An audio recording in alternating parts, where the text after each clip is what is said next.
నమస్తే, welcome to SP news. ముందుగా headlines.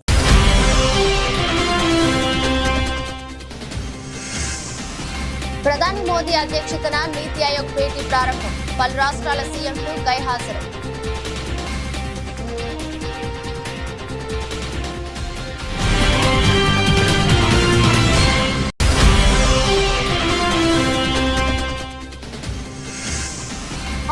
నడుస్తున్న తెలంగాణ అసెంబ్లీ సమావేశాలు. శాసనసభలో సీఎం రేవంత్ రెడ్డి, మాజీ మంత్రి హరీష్ రావు మధ్య మాటల యుద్ధం.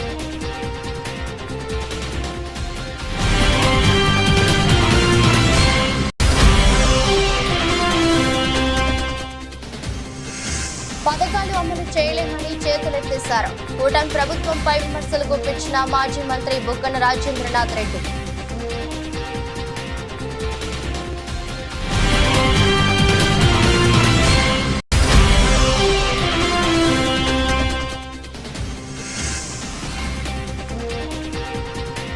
రాష్ట్ర బడ్జెట్ వైఫల్యాలపై తీవ్ర స్థాయిలో ధ్వజమెత్తిన బండి సంజయ్.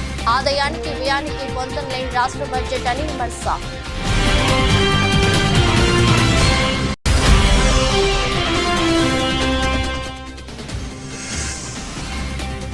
రాహుల్ ద్రావిడ్ నుంచి ఊహించని సర్ప్రైజ్. రాహుల్ మెసేజ్ తో తీవ్ర భావోద్వేగానికి లోనైన గౌతమ్.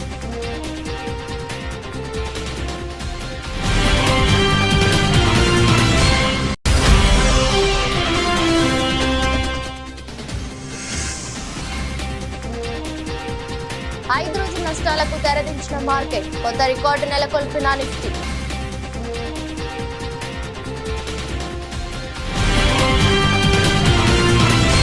ఢిల్లీలో నీతి ఆయోగ్ సమావేశం ప్రారంభమైంది. రాష్ట్రపతి భవన్లోని కల్చరల్ సెంటర్లో ప్రధానమంత్రి నరేంద్ర మోదీ అధ్యక్షతన 9వ పాలక మండలి భేటీ అయింది. ఈ భేటీకి పలు రాష్ట్రాల సీఎంలు, కేంద్ర పాలిత ప్రాంతాల లెఫ్టినెంట్ గవర్నర్లు, కేంద్ర మంత్రులతో పాటు నీతి ఆయోగ్ వైస్ చైర్మన్, సభ్యులు, ప్రత్యేక ఆహ్వానితులు పాల్గొన్నారు. 2047 నాటికి భారత్ ను అభివృద్ధి చెందిన దేశంగా చేసేందుకు వికసిత్ భారత్ 2047పై ప్రధానంగా చర్చిస్తున్నారు. ప్రధానంగా దక్షిణాది రాష్ట్రాలపై మోదీ సర్కార్ నిర్లక్ష్యం వహించిందని ఆయా రాష్ట్రాల ప్రభుత్వాలు ఆగ్రహం వ్యక్తం చేస్తున్నాయి. బడ్జెట్ కేటాయింపుల తీరుకు నిరసనగా నీతి ఆయోగ్ పాలక మండలి సమావేశాన్ని పలువురు సీఎంలు బహిష్కరించారు. వీరిలో తమిళనాడు, తెలంగాణ, కర్ణాటక, పంజాబ్, హిమాచల్ ప్రదేశ్ సీఎంలు ఎంకే స్టాలిన్, రేవంత్ రెడ్డి, సిద్ధరామయ్య, భగవంత్ మాన్, సుఖవిందర్ సింగ్ సుఖు అన్నారు. తాను నీతి ఆయోగ్ భేటీకి హాజరు కాలేనని కేరళ సీఎం విజయన్ కూడా ప్రధాని మోదీకి లేఖ రాశారు. తెలంగాణ అసెంబ్లీ సమావేశాలు హాట్ కాట్ గా నడుస్తున్నాయి. శాసనసభలో ముఖ్యమంత్రి రేవంత్ రెడ్డి, మాజీ మంత్రి హరీష్ రావు మధ్య మాటల యుద్ధం నడిచింది. హరీష్ రావు వ్యాఖ్యలపై రేవంత్ గట్టి కౌంటర్ ఇచ్చారు. కాంగ్రెస్ ప్రభుత్వం ప్రజలకు క్షమాపణ చెప్పాలని, ప్రభుత్వం ప్రజల లక్ష్యంగా పనిచేయాలని బీఆర్ఎస్ ఎమ్మెల్యే హరీష్ రావు అన్నారు.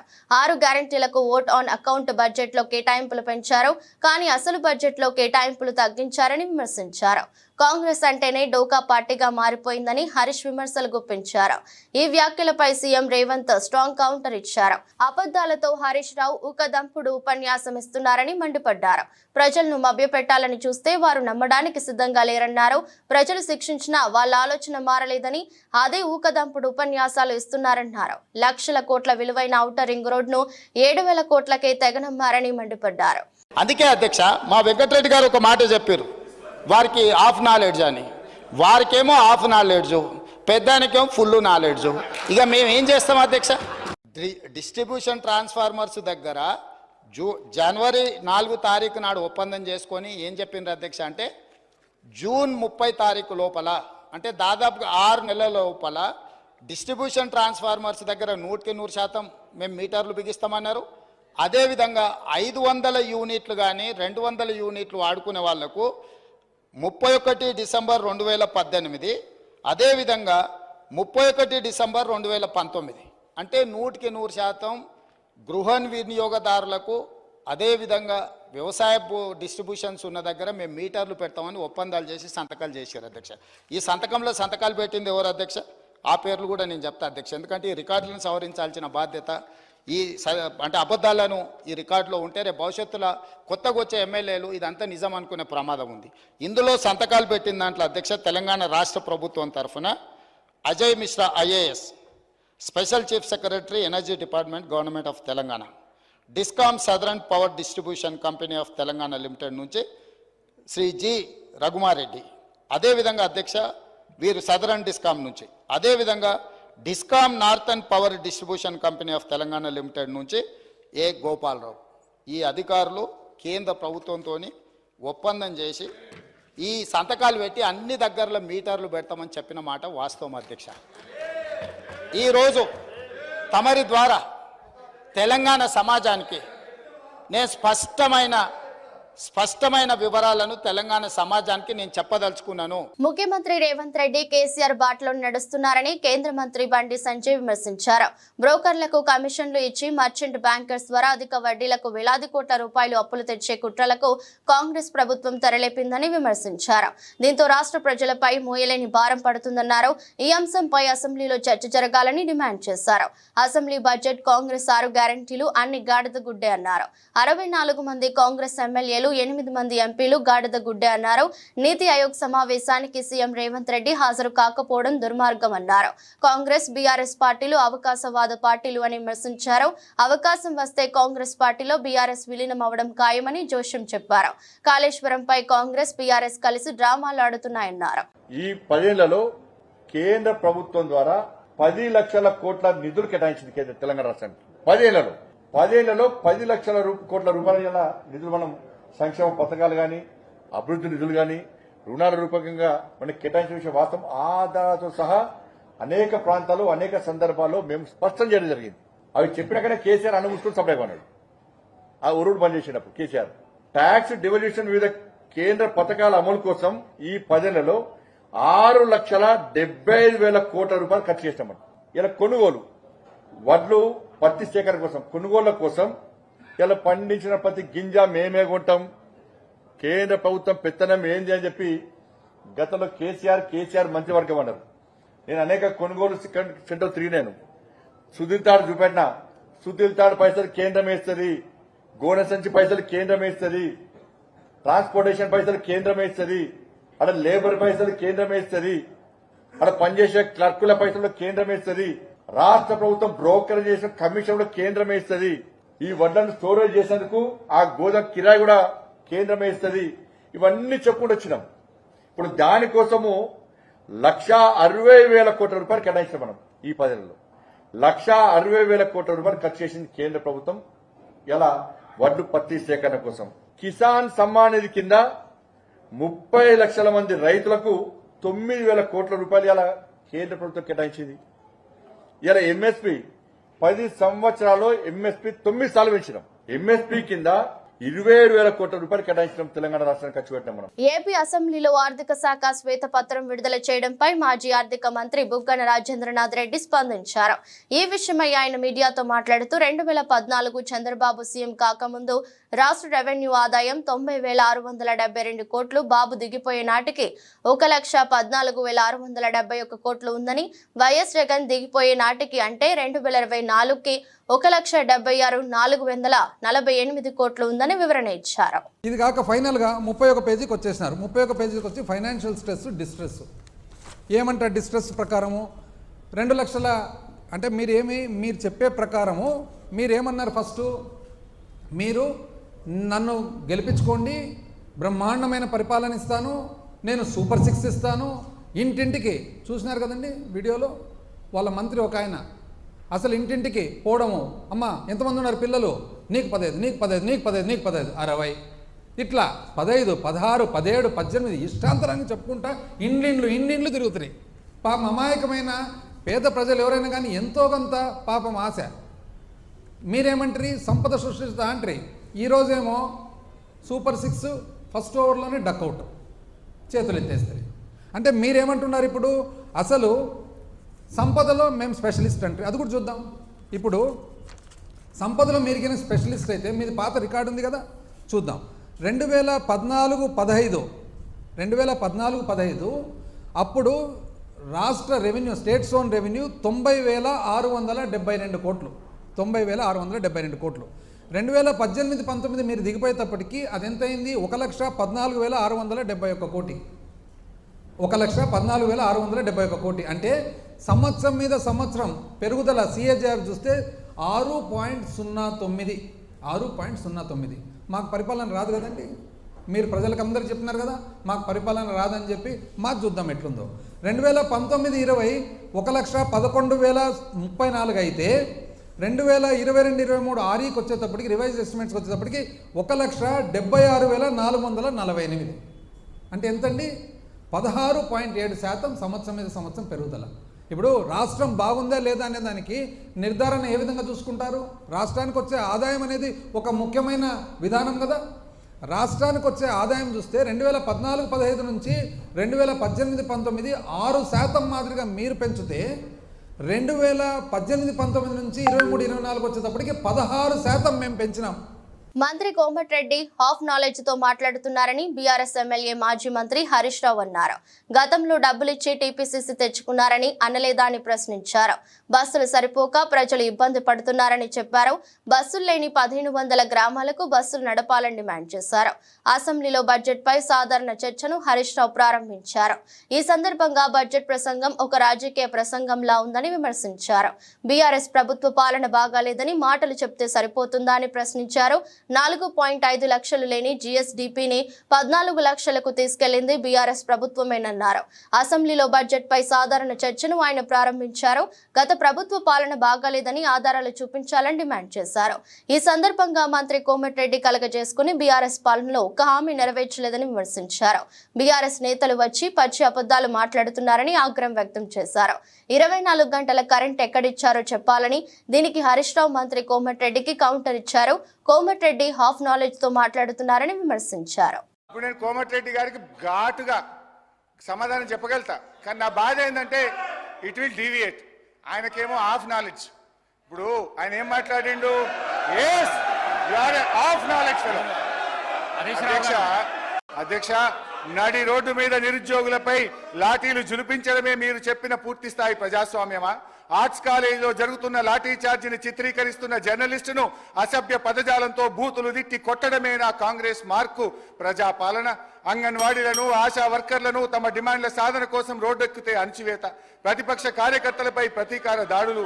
మొత్తం మీద కాంగ్రెస్ పార్టీ తెచ్చిన మార్పు ఎట్లా ఉందంటే విద్యార్థినీలకు ఇస్తామన్న స్కూటీలలో లేదు, పోలీసులు విచ్చలవిడిగా ప్రయోగిస్తున్న లాఠీలా ఉంది. అధ్యక్ష హరీష్ రావు గారు కన్క్లూడ్ చేయండి. టైం అయిపోయింది, కన్క్లూడ్ చేయండి సార్. అట్లా కాదు సార్, 15 నిమిషాలు. అధ్యక్ష, ఈ ప్రభుత్వంలో లా అండ్ ఆర్డర్ ఎంత ఘోరంగా దెబ్బతిన్నదో, ఎందుకంటే హోంమంత్రిగా కూడా ముఖ్యమంత్రి గారే ఉన్నారు, మరి ఇవాళ ఆర్థిక మంత్రి గారు కూడా సమాధానంలో చెప్పాలి. ఈ ప్రభుత్వం వచ్చిన 8 నెలల కాలంలో లా అండ్ ఆర్డర్ బాగా దెబ్బతిన్నది. అధ్యక్ష, మర్డర్లు ఈ ప్రభుత్వం వచ్చిన తర్వాత మన ఈ 8 నెలల కాలంలో 500 మర్డర్లు జరిగినాయి. అధ్యక్ష, dacoities 60, robberies 400, theft cases 10,000, rape cases 1800 rape కేసులు అయినాయి. అధ్యక్ష, పోయిన జూన్ నెలలో ఒక్కటే జూన్ నెలలో ఒక హైదరాబాద్ నగరంలో 28. తూర్పు గోదావరి జిల్లా రంగంపేట మండలంలో ఏడీబీ రోడ్డును ఎమ్మెల్యే నల్లమిల్లి రామకృష్ణారెడ్డి పరిశీలించారు. గత ప్రభుత్వం ఏడీబీ రోడ్డు నిర్మాణంలో జాప్యం చేసిందన్నారు. కాంట్రాక్టర్లకు బిల్లులు ఇవ్వకపోవడం వల్లే నిర్మాణ పనులు ఆపేశారన్నారు. ఏడీబీ రోడ్డుపై ప్రయాణించడం ప్రజలకు నరకయాతనగా మారిందని నల్లమిల్లి రామకృష్ణారెడ్డి అన్నారు. ఈ సమస్యపై సీఎం చంద్రబాబు నాయుడు సానుకూలంగా స్పందించారని పేర్కొన్నారు. వర్షం ఆగిపోయిన వెంటనే రోడ్డు నిర్మాణ పనులు ప్రారంభించాలని సీఎం ఆదేశించగా అందుకు కాంట్రాక్టర్లు అంగీకరించారు మీడియాకు తెలిపారు. అనంతరం రంగంపేట, ముకుందవరం, సింగంపల్లి వెళ్లే ప్రధాన రహదారి రోడ్ల పనులను అనపర్తి శాసనసభ్యులు పరిశీలించారు. ఇవాళ ఏడీబీ రోడ్డు పరిస్థితి అధ్వానంగా తయారైన పరిస్థితి చూస్తూ ఉన్నాం. గత 5 సంవత్సరాల్లో జగన్మోహన్ రెడ్డి పరిపాలన వలన చేసిన పాపాల వలన ఇవాళ ప్రజలు ఈ విధమైన నరకయాతన అనుభవించే పరిస్థితి వచ్చింది. మరి అతి చక్కగా ఉన్న ఏడీబీ రోడ్డుని మరింత అభివృద్ధి చేస్తామని గత ప్రభుత్వ హయాంలో 2014 నుంచి 19 హయాంలో నిధులు మంజూరు చేస్తే పార్టీ పక్షపాతంతో ఇవాళ ఎవరైతే ఇక్కడ కాంట్రాక్టర్కి చేసిన వర్క్కి బిల్లులు లేకుండా దాదాపు 50 కోట్ల రూపాయల బిల్లులు నిలుపుదల చేయడంలో వారు గత్యంతరం లేని పరిస్థితుల్లో పనులు ఆపేయడం జరిగింది. దాదాపుగా ఆర్ఎండ్బి శాఖకి రాష్ట్ర ప్రభుత్వం ఆర్ఎండ్బి శాఖ నుంచి కాంట్రాక్టర్లకి 2,500 కోట్ల రూపాయలు చెల్లించాల్సి ఉంది. దానివల్ల రాష్ట్రంలో ఏ పరిస్థితి దాపరించిందనేది మా అందరికీ తెలుసు. అన్నిటికన్నా దారుణంగా ఈ ఏడీబీ రోడ్డు పైన ప్రయాణం నరకయాతనలా మారింది. మరి ముఖ్యమంత్రి గారిని కూడా సంప్రదించడం జరిగింది. రాష్ట్రంలో సాధ్యమైనంత తొందరగా స్థానిక సంస్థల ఎన్నికల నిర్వహణకు అవసరమైన చర్యలు తీసుకోవాలని ముఖ్యమంత్రి రేవంత్ రెడ్డి అధికారులను ఆదేశించారు. రిజర్వేషన్లకు సంబంధించి బీసీ కమిషన్ సైతం నిర్దిష్ట గడువులోగా నివేదికను ప్రభుత్వానికి సమర్పించాలని చెప్పారు. ఎన్నికల నిర్వహణకు ఎదురవుతున్న ఆటంకాలను ముఖ్యమంత్రి అధికారులను ఆరా తీశారు. కేంద్ర ఎన్నికల సంఘం నుంచి కొత్త ఓటర్ల జాబితా రాష్ట్ర ఎన్నికల సంఘానికి అందాల్సి ఉందని అధికారులు వివరించగా, జాబితా రాగానే వెంటనే ఎన్నికల ప్రక్రియను చేపట్టాలని ముఖ్యమంత్రి సూచించారు. రాష్ట్రంలో పంచాయతీ సంస్థల ఎన్నికల నిర్వహణ అవసరమైన కార్యాచరణపై ముఖ్యమంత్రి సచివాలయంలో ఉప ముఖ్యమంత్రి మల్లుబట్టి విక్రమార్క, మంత్రులు సీతక్క, పొంగులేటి శ్రీనివాసరెడ్డి, పొన్నం ప్రభాకర్, పంచాయతీరాజ్ శాఖ అధికారులతో ఉన్న తస్థాయి సమావేశం సమీక్షించారు. బండ్లగూడ జాగర్ మున్సిపల్ కార్పొరేషన్ లో ప్రోటోకాల్ సమస్య అధికమవుతోంది. అభివృద్ధి పనులలో మేయర్ ప్రమేయం లేకుండానే శంకుస్థాపనలు జరుగుతున్నాయని బండ్లగూడ మేయర్ లతా ప్రేమ గౌడ్ నిరసన వ్యక్తం చేశారు. బండ్లగూడ మున్సిపల్ కమిషనర్ ఏకపక్షంగా వ్యవహరిస్తున్నారని, కార్పొరేటర్లకు కనీస మర్యాద కూడా ఇవ్వకుండా వ్యవహరిస్తున్న తీరు బాగోలేదని మేయర్ అన్నారు.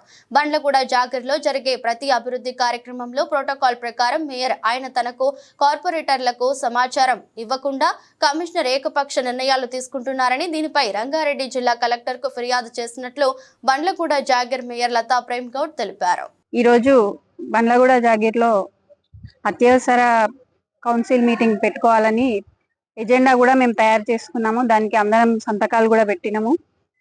అయితే కమిషనర్ గారిని రాత్రి అడిగితే మీరు మర్చిపోయానని చెప్పారు. సరే మర్చిపోయే దీని తర్వాత మళ్ళీ 10 గంటలకు మీటింగ్, 11 గంటలకు ఓపెనింగ్ ఉంది, ఇవన్నీ పనులు ఓపెనింగ్ ఉన్నాయని చెప్పేసి అని అంటే సరే అని చెప్పేసి అనుకున్నాము. కానీ సడన్ గా నిన్న ఎజెండా ఎవరికి ఏ కార్పొరేటర్ కి కూడా పంపించలేరు. ఎందుకు పంపించలేరు అంటే మర్చిపోయానని చెప్పారు. అది సరే, మరి అది మర్చిపోతే మేము కూడా ఈ మీటింగ్స్, ఈ ఓపెనింగ్స్ కి కూడా రామని చెప్పేసి, శంకుస్థాపనలో ఓపెనింగ్స్ కి కూడా రామని చెప్పేసి మేమందరం అంటే సరే కోరం మెంబర్స్ అందరు ఎట్లా అంటే అట్లాగే చేస్తామని చెప్పేసి నిన్న నైట్ చెప్పడం జరిగింది. ఇవాళ ఉదయం ఎమ్మెల్యే గారు వస్తున్నారు, నేను కూడా వెళ్తున్నాను, ప్రోటోకాల్ ప్రకారం నేను వెళ్ళిపోతున్నా అని చెప్పేసి వెళ్ళిపోయారు. కనీసం అక్కడ లోకల్ కార్పొరేటర్ లేరు, డిప్యూటీ మేయర్ లేరు, ఎవరు లేకుండా తను ఒక్కడే వెళ్ళి ఇలా చేసుకోవడం మాకేమీ అర్థం కావడం లేదు. ఇలా ఎందుకు జరుగుతుంది, ఎందుకు చేస్తున్నాడో తెలియడం లేదు. మేము ప్రజల చేత ఎన్నుకోబడిన ప్రజాప్రతినిధులం. ఆయన ఒక అధికారి అయితే మేము చెప్పిన మాటకు అంటే విలువ లేదా ఏంటి అని నేను అడుగుతున్నాను, ఇవాళ ప్రశ్నిస్తున్నాను. భారత మాజీ రాష్ట్రపతి missile men Bharat Ratna doctor APJ Abdul Kalam వర్ధంతి సందర్భంగా అబ్దుల్ కలాం సేవా సంస్థ వ్యవస్థాపకులు ఆళ్ల ప్రవీణ్ కుమార్ ఆధ్వర్యంలో నిర్వహించిన కార్యక్రమానికి ముఖ్య అతిథిగా విచ్చేసిన తెలుగుదేశం పార్టీ విశాఖ జిల్లా మాజీ అధ్యక్షులు దాడి రత్నాకర్ గారు అబ్దుల్ కలాం విగ్రహానికి పూలమాలలు వేసి ఘనంగా నివాళులర్పించారు. ఈ సందర్భంగా మాట్లాడుతూ శాస్త్రవేత్తగా, విద్యావేత్తగా దేశానికి రాష్ట్రపతి పదవికి వన్న తీసుకొచ్చారని అన్నారు. ఆయన జీవితాన్ని విద్యార్థులందరూ స్ఫూర్తిగా తీసుకుని ఉన్నత శిఖరాలకు అధిరోహించాలని కోరుతున్నారు. ఆయన ఆదర్శంగా తీసుకుని విద్యార్థులు కూడా ఆ విధంగానే ముందుకెళ్లాల్సిన అవసరం ఉంది. అబ్దుల్ కలాం గారు ముఖ్యంగా మనం చెప్పాలంటే అందరికీ భారతదేశ రాష్ట్రపతిగా మాత్రమే తెలుసు. కానీ ఆయన వెనక ఒక సాధారణుడు, ఒక సామాన్యుడు తలుచుకుంటే, కష్టపడితే ఏదైనా సాధించగలదు అనేటువంటి దానికి ఉదాహరణే అబ్దుల్ కలాం గారు.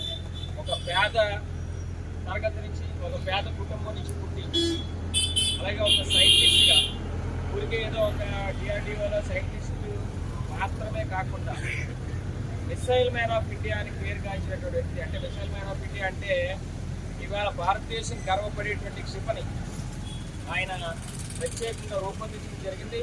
దాన్ని ఈ రోజుకి కూడా ఇవాళ మన భారతదేశ డిఫెన్స్ అంతా కూడా, రక్షణ వ్యవస్థ అంతా కూడా అది వాడుతూ ఉన్నారు. గర్వకారంగా ప్రపంచం అంతా కూడా చెప్పుకుంటా ఉంది. సికింద్రాబాద్ కంటోన్మెంట్ లో కొంతమంది స్వార్థ ప్రయోజనాల కోసం విలీనం వ్యతిరేకిస్తూ ప్రజలను మోసం చేస్తున్నారని కంటోన్మెంట్ వికాస్ మంచ్ నేతలు విమర్శిస్తున్నారు. కంటోన్మెంట్ సివిల్ ప్రాంతాలను జీహెచ్ఎంసీలో విలీనం చేయడం వల్ల పౌరులకు మెరుగైన అభివృద్ధి, ఆత్మగౌరవం అలాగే సౌకర్యాలు కలుగుతాయని వికాస్ మంచ్ అధ్యక్షుడు గడ్డం ఏబుల్, ప్రధాన కార్యదర్శి సంకి రవీందర్ వివరించారు. వికాస్ మంచ్ నేతలు మీడియా సమావేశంలో మాట్లాడుతూ కేంద్ర రాష్ట్ర ప్రభుత్వాలు విలీనం విషయంలో ప్రక్రియలు కొనసాగిస్తున్న తరుణంలో విలీనానికి వ్యతిరేకంగా వివరించడం ప్రజలు గమనిస్తున్నారని విమర్శలు చేశారు. ఇదిలా ఉండగా భారత ప్రభుత్వం రక్షణ శాఖ ఆధ్వర్యంలో కంటోన్మెంట్ అభివృద్ధికి నామమాత్రపు నిధులు మాత్రమే కేటాయిస్తుందని ఏబుల్ రవీందర్ బాబు తెలిపారు. అలాగే ఫుల్ బోర్డు ఉన్నప్పుడు సుప్రీంకోర్టు ఒక జడ్జిమెంట్ రావడం జరిగింది. అది ఎక్కడో మధ్యప్రదేశ్లో జరిగిన ఇష్యూకి సుప్రీంకోర్టు ఒక ఆర్డర్ పాస్ చేయడం జరిగింది. డిఫెన్స్ ల్యాండ్లలో ఉన్న ఎన్క్రోచెస్ అందరు ఓట్లు తొలగించాలనేసి ఆ ఆర్డర్ని పూచిగా చూపించి బోర్డు సమావేశంలో తీర్మానం పాస్ చేసినప్పుడు వీళ్ళంతా కూడా బోర్డు సభ్యులే అప్పుడు. కానీ అప్పుడు అందరు చేతులు లేపారు, ఓకే తొలగించండి, సుప్రీంకోర్టు ఆర్డర్ మేము ఏం చేయాలని. కానీ ఒక విషయాన్ని వీరు మర్చిపోయారు. Supreme court judgement Secunderabad cantonment and Aurangabad కంటోన్మెంట్కి వర్తించదు అని ఆ రోజు నేను నోటీస్ కూడా ఇవ్వడం జరిగింది. In spite of that they are deleted 30,000 votes of the cantonment various words.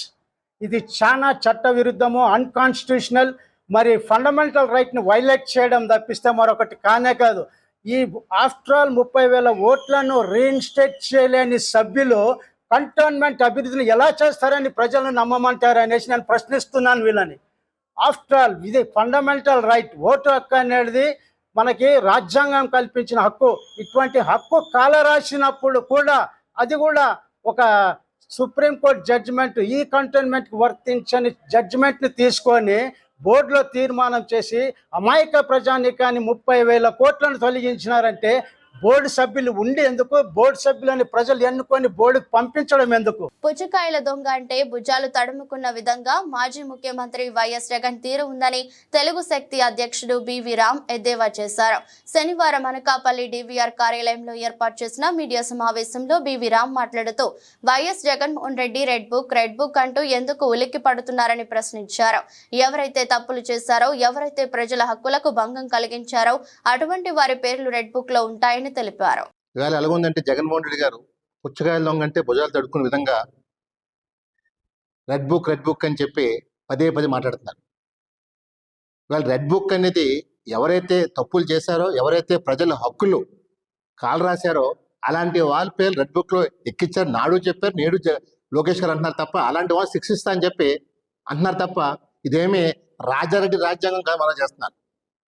ఇవాళ జగన్మోహన్ రెడ్డి గారు ముఖ్యమంత్రి ఉన్న టైంలో ప్రజల్ని అన్ని జిల్లాల్లోని ప్రజల్ని పీడించారు. ఎవరైనా వాట్సాప్లో పోస్ట్ ఫార్వర్డ్ చేస్తేనే అరెస్టులు చేశారు. మరి ఈవేళ అన్నీ మర్చిపోయినట్టు ఏదో ఢిల్లీలో వెళ్ళి రాష్ట్రంలో అరాచకాలు జరిగిపోతున్నాయి, చాలా విధ్వంసం జరిగిపోతున్నాయని చెప్పి ఒక ఫోటో ఎగ్జిబిషన్ పేరుతో హై డ్రామా ఆడేది మనం చేస్తున్నాం. పోనీ ఆ ఎగ్జిబిషన్కి ప్రధాన పక్ష పార్టీ కేంద్రంలో కాంగ్రెస్ పార్టీ వచ్చిందో అడిగితే దానికి ఏదో చంద్రబాబు నాయుడుతో కుమ్మక్కారని చెప్పి తప్పుడు మాట్లాడుతున్నారు. నిజాంపేట గ్రామ పంచాయతీ పరిధిలోని హబీబ్ నగర్ కాలనీకి వెళ్లే ప్రధాన రహదారి చినుకు పడితే బురదమయంగా గుంతలు ఏర్పడటంతో కాలనీ వాసులు ఇబ్బందులకు గురవుతున్నారు. కాలనీలో సుమారు 20 ఇండ్లు ఉంటాయని, వీరి సమస్యలు తీర్చేవారే కరువయ్యారని ఆవేదన వ్యక్తం చేశారు. ఎలక్షన్ సమయంలోనే నాయకులకు గుర్తుకు వస్తామని, ఎన్నికల తర్వాత మమ్మల్ని పట్టించుకునే వారే లేరన్నారు. గత పాలకులు మట్టి రోడ్డు పోయించారని, ఈ చిన్నపాటి వర్షానికి బురదమయం కావడంతో రోడ్డుపై నడవలేని పరిస్థితి నెలకొందని కాలనీ వాసులు వాపోతున్నారు. ఏకనైనా అధికారులు స్పందించి హబీబ్ నగర్ కాలనీకి సీసీ రోడ్డు మంజూరు చేసేలా కృషి చేయాలని కాలనీ వాసులు వేడుకుంటున్నారు. హబీబ్ నగర్ కాలనీ గ్రామ పంచాయతీ నిజాంపేట. మాది ఎలక్షన్ ఈ రోడ్డు ఏమో బురదగా మారుతుంది. కానీ మాకు గత ఎలక్షన్ టైంలోనే మేము గుర్తుకొస్తాం. రాజకీయ నాయకులు వచ్చి మాకు హామీ ఇస్తారు కానీ ఎలక్షన్ అయిపోయినాక ఒక్కరు గుర్తు మాకు స్పందించదు. కానీ ఇప్పటికైనా స్పందించి మాకు రాజకీయ నాయకులు ఒక సీసీ రోడ్ నిర్మించాలని కోరుకుంటున్నాను. అప్పటి వరకు మాకు పోవడానికి రావడానికి, పిల్లలు స్కూల్కి వెళ్ళడానికి చాలా ఇబ్బంది ఎదుర్కోవాల్సి వస్తుంది. కానీ బురద అతిమయంగా మాది రహదారి అయిపోయింది. గత ప్రభుత్వం పట్టించుకోలేదు. ఈ ప్రభుత్వం అన్న మాకు స్పందించి రాజకీయ నాయకులైనా మాకు సీసీ రోడ్ వేయాలని కోరుతున్నాం. కానీ గత ఎలక్షన్ టైంలోనే గుర్తుకొస్తాం, వచ్చి హామీలు ఇచ్చిపోతారు రాజకీయ నాయకులు. కానీ ఎలక్షన్ అయిన తర్వాత మాకు ఎవరు పట్టించుకునే దిక్కు కరువయ్యారని ఇప్పటికైనా పై అధికారులు రాజకీయ నాయకులైనా స్పందించి మాకు సీసీ రోడ్డు నిర్మాణం చేయాలని కాలనీ వాసులు కోరుకుంటున్నాము. స్థానిక సంస్థల ఎన్నికల్లో గతంలో ఉన్న రిజర్వేషన్లు కాకుండా మార్పు చేయాలని, అలాగే కొనసాగిస్తే ఎంఆర్పీఎస్ పక్షాన ఆందోళన తప్పవని ఎంఆర్పీఎస్ జాతీయ ఉపాధ్యక్షుడు పురే ప్రభాకర్ అన్నారు. శనివారం నాడు కొల్చారం గ్రామంలో ప్రభాకర్ మీడియా సమావేశం ఏర్పాటు చేశారు. ఈ సందర్భంగా ప్రభాకర్ మాట్లాడుతూ భారత రాజ్యాంగం కల్పించిన హక్కులను ప్రజలకు చేరేలా ప్రభుత్వం చూసుకోవాల్సిన బాధ్యత ఉందని అన్నారు. అలా కాకుండా గతంలో కొనసాగించిన రిజర్వేషన్లు ప్రస్తుత ఎన్నికల్లో అమలు చేస్తే మారుమూల గ్రామాలు, తాండాలు అభివృద్ధికి ఆమడ దూరంలో ఉంటాయని ప్రభాకర్ తెలిపారు. స్థానిక ఎన్నికల కోసము గ్రీన్ సిగ్నల్ ఇవ్వడం మేము ఎంఆర్పీఎస్ తరఫున హర్షం వ్యక్తం చేస్తున్నాం. మరి 10 సంవత్సరాలకు ఒకటే రిజర్వేషన్ అనడం అది సమంజసం కాదు. స్వతంత్ర భారతదేశంలో, ప్రజాస్వామ్య దేశంలో భారత రాజ్యాంగం అంటే ఈ ప్రపంచమే గుర్తించదగ్గ విషయం ఉన్నది. కాబట్టి తక్షణమే మీరు పాత రిజర్వేషన్లనే యథావిధిగా కొనసాగిస్తామని చెప్తున్నారు. కాబట్టి అది కాదు, అది మార్పు చేయవలసిన అవసరం ఎంతైనా ఉన్నది. మారుమూల గ్రామాలల్లో చాలామందికి రిజర్వేషన్లు అందక చాలా వెనుకబడి ఉన్నారు. కాబట్టి దయచేసి భారత రాజ్యాంగాన్ని కాపాడదాం. మరి ఇంకోటి ఏంటంటే లాస్ట్ సంవత్సరము అన్ని విలేజ్లలో కావచ్చు, గ్రామ స్థాయిలో కావచ్చు, మున్సిపాల్లో కావచ్చు అక్కడక్కడ వచ్చినటువంటి రిజర్వేషన్లే మీరు యథావిధిగా కొనసాగిస్తామని చెప్తున్నారు. కాదు, దానికి రిజర్వేషన్ 5 సంవత్సరాలకు ఒకసారి మార్పు అనేది ఉన్నది. కాబట్టి భారతదేశంలో రాజ్యాంగంలో మనకి ఇచ్చినటువంటి హక్కుల కోసం రాజ్యాంగం ఉన్నది. కాబట్టి ఈ హక్కులలో మరి రాజ్యాంగంలో కల్పించినటువంటి రిజర్వేషన్లు మరి 5 సంవత్సరాలకు ఒకసారి మార్పు చేయవలసిన అవసరం ఎంతైనా ఉన్నది. కాబట్టి దయచేసి మీరు యథావిధిగా కొనసాగిస్తామన్నమాట అది వద్దు, దయచేసి వెనుకకు తీసుకోండి. టీమిండియా హెడ్ కోచ్ గా తన ప్రయాణం ప్రారంభించిన గౌతమ్ గంభీర్ కు మాజీ కోచ్ రాహుల్ ద్రావిడ్ ఊహించని సర్ప్రైజ్ ఇచ్చారు. కోచ్ బాధ్యతలో ఎదురయ్యే సవాళ్లు, అనుభవాల గురించి చెప్తూ ఆడియో సందేశాన్ని షేర్ చేశారు. బీసీసీఐ ఈ మెసేజ్ ను గౌతమ్ తో పంచుకుంది. రాహుల్ సందేశం విని అతడు తీవ్ర భావోద్వేగానికి లోను కాగా ఇందుకు సంబంధించిన వీడియోను బీసీసీఐ నెట్టింటా పంచుకుంది. మీకో సర్ప్రైజ్ అంటూ బీసీసీఐ వారు రాహుల్ సందేశాన్ని గౌతమ్ ముందుంచారు. కాగా రాహుల్ ద్రావిడ్ సందేశం విని తాను భావోద్వేగానికి లోనైనట్టు గంభీర్ చెప్పాడు. రాహుల్ తనకు ఆదర్శమని అన్నాడు. తాను చూసిన అత్యంత నిస్వార్థ క్రీడాకారుడు రాహుల్ ద్రావిడ్ అని కొనియాడారు. రాబోయే తరాలు కూడా రాహుల్ నుంచి నేర్చుకోవాల్సింది ఎంతో ఉంటుందని తెలిపారు. ఈక్విటీ మార్కెట్ 5 రోజుల వరకు వరుస నష్టాలకు తెరదించింది. అమెరికాలో జీడీపీ గణాంకాలు ఆశించిన దానికన్నా మెరుగ్గా ఉండటంతో పాటు ఇన్వెస్టర్లు తగ్గినప్పుడు కొను అనే సూత్రాన్ని పాటించి విలువ ఆధారిత కొనుగోలు జరపడం మార్కెట్ కు ఊపిరిలో పోస్తుంది. ఇన్ఫోసిస్, ఎయిర్టెల్, ఆర్ఐఎల్ వంటి బ్లూ చిప్ షేర్లలో జరిగిన కొనుగోలు మార్కెట్ ను పరుగులు పెట్టించాయి. ఈక్విటీ సూచీలు 1.7% మేరకు లాభపడ్డాయి. నిఫ్టీ అయితే సరికొత్త జీవితకాల గరిష్ట స్థాయిని నమోదు చేసింది. 428.75 పాయింట్లు లాభపడి 24,834.85 వద్ద స్థిరపడింది. సెన్సెక్స్ 1,292.92 పాయింట్లు లాభపడి 81,332.72 వద్ద ముగిసింది. ఇంట్రాడేలో సెన్సెక్స్ 1,387.38 పాయింట్లు లాభపడి 81,427.18 పాయింట్లు గరిష్టాన్ని నమోదు చేసింది. అయితే ఈ రెండు స్థాయిలు గతంలో సెన్సెక్స్ నమోదు చేసిన జీవితకాల గరిష్ట స్థాయిల కన్నా దిగువనే ఉన్నాయి. వారం మొత్తం మీద సెన్సెక్స్ 728 పాయింట్లు, నిఫ్టీ 304 పాయింట్లు లాభపడ్డాయి. నెస్లే మినహా సెన్సెక్స్ షేర్లన్నీ లాభపడ్డాయి. 4.51%తో భారతీ ఎయిర్టెల్ లాభపడిన షేర్లలో ఉంది. వార్తలు ముగించే ముందు మరోసారి హెడ్లైన్స్.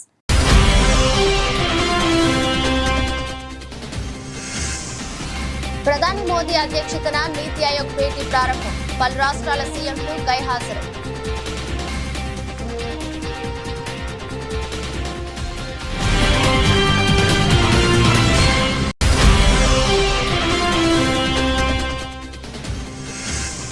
హాట్గా నడుస్తున్న తెలంగాణ అసెంబ్లీ సమావేశాలు. శాసనసభలో సీఎం రేవంత్ రెడ్డి, మాజీ మంత్రి హరీష్ రావు మధ్య మాటల యుద్ధం.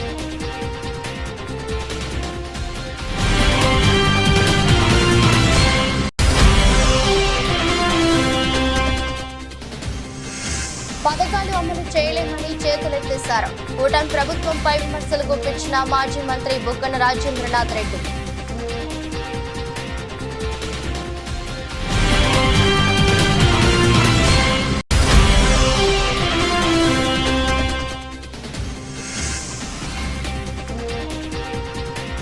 రాష్ట్ర బడ్జెట్ వైఫల్యాలపై తీవ్ర స్థాయిలో ధ్వజమెత్తిన బండి సంజయ్. ఆదాయానికి వ్యయానికి పొంతన లేని రాష్ట్ర బడ్జెట్ అని విమర్శ.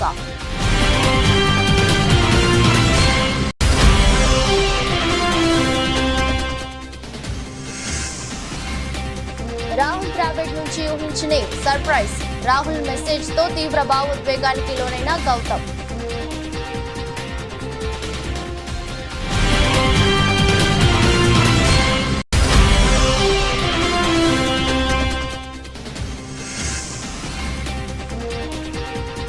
ఐదు రోజుల నష్టాలకు తెరదించిన మార్కెట్. కొత్త రికార్డు నెలకొల్పిన నిఫ్టీ.